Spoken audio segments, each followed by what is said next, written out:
নমস্কার, আমি সাধনা। আজকের বানাবো আমি খিচুড়ি আর বেগুন ভাজা। খিচুড়িটা আমি ফুলকপি, পনির, আলু, কড়াইশুঁটি, টমেটম দিয়ে আমি বানাবো।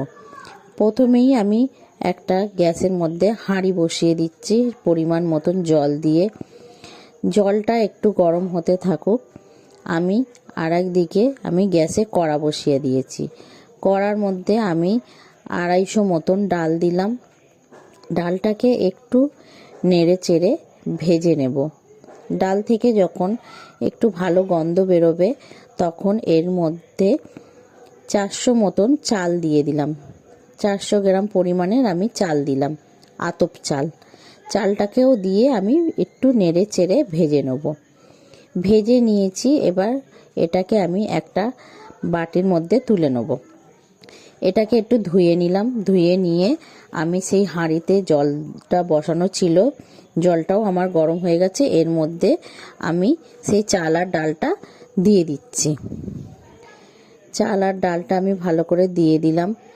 সবটা দিয়ে এটাকে একটু নেড়ে নেব। চাল আর ডালটাকে আমি নেড়ে নিচ্ছি। নেড়ে নিয়ে এর মধ্যে আমি কিছুটা কড়াইশুঁটি দিয়ে দেবো। কড়াইশুঁটিটা আমি দিয়ে দিলাম এর মধ্যে।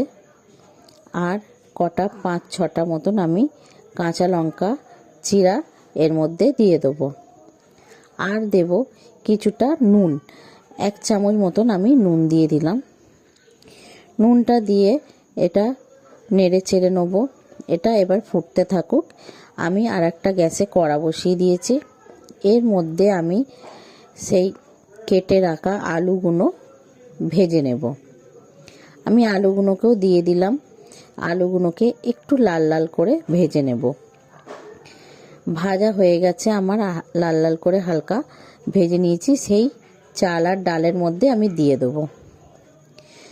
চাল আর ডালের মধ্যে দিয়েও একটু আমি এটাকে নেড়ে দেবো।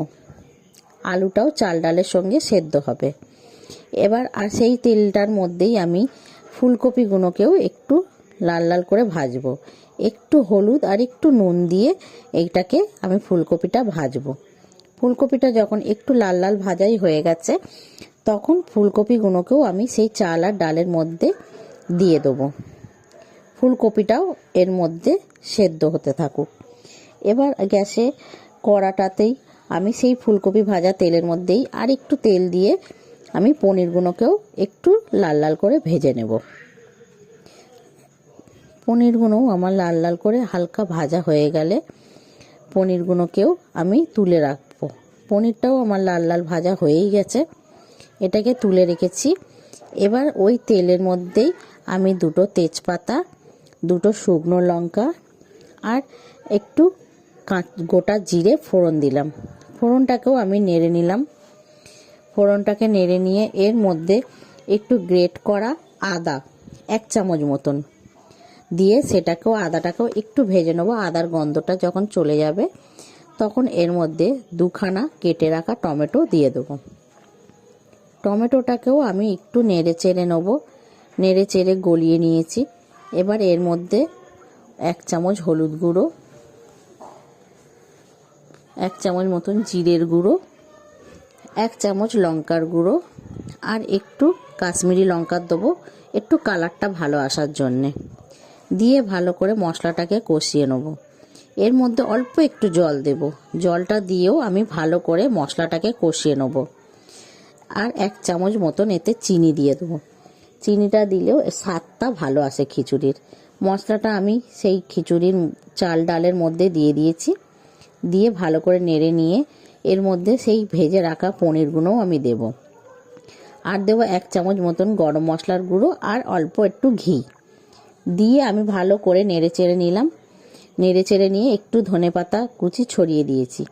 দিয়ে এটাকেও দিয়েও ভালো করে নেড়ে চেড়ে নিলেই আমার খিচুড়ি রেডি। এবার বেগুনটাকে ভেজে নেওয়ার পালা।